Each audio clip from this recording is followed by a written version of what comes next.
My name is Muhammad Fairuz bin Abdul Rahman. I've worked with Dodge for 13 years.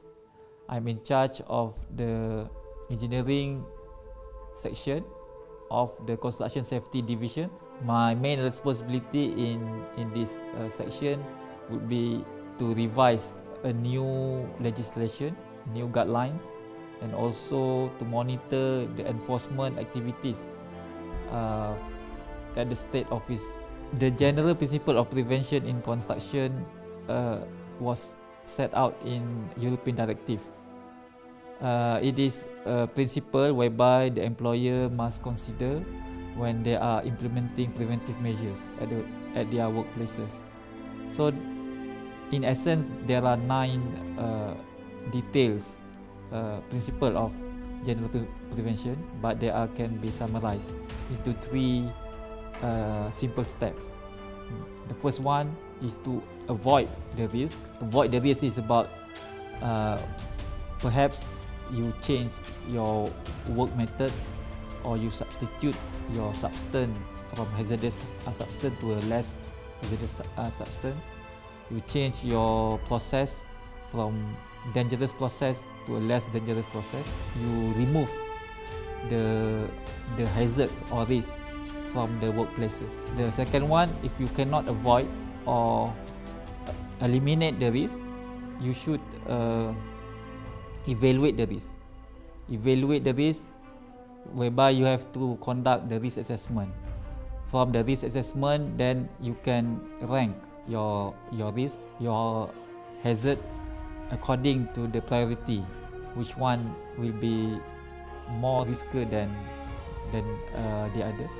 So based on this risk, you have to move on to the third and last general principle of prevention, which is to devise a method or control measures. In doing this, you have to combat the risk at the source, meaning to say that instead of you protect the workers, you have to isolate the source of the risk.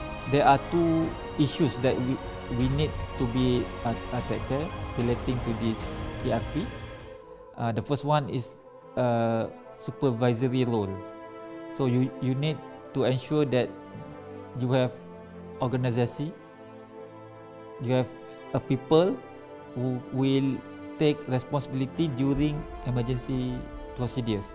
So at least maybe you need 1 or 2 person can command during emergency events. And the next one, the place for evacuation. So for example, in a building, you need a assembly point whereby you will use this place for people to run to. So during an emergency alarm, for example, when there is an accident relating to a person fall from height, and the employer should have people who will try to do some early rescue, like first aid procedures. And for the first aid facility, it is required under the law, under safety, health and welfare regulation.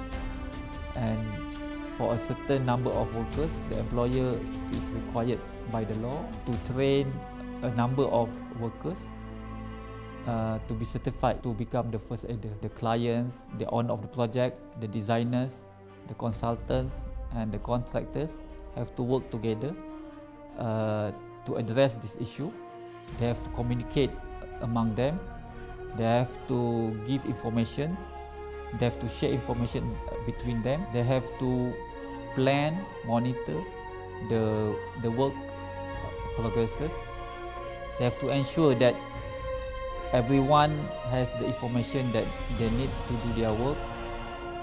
In a nutshell, we need to work together to make sure that construction industry is a safe place for all workers.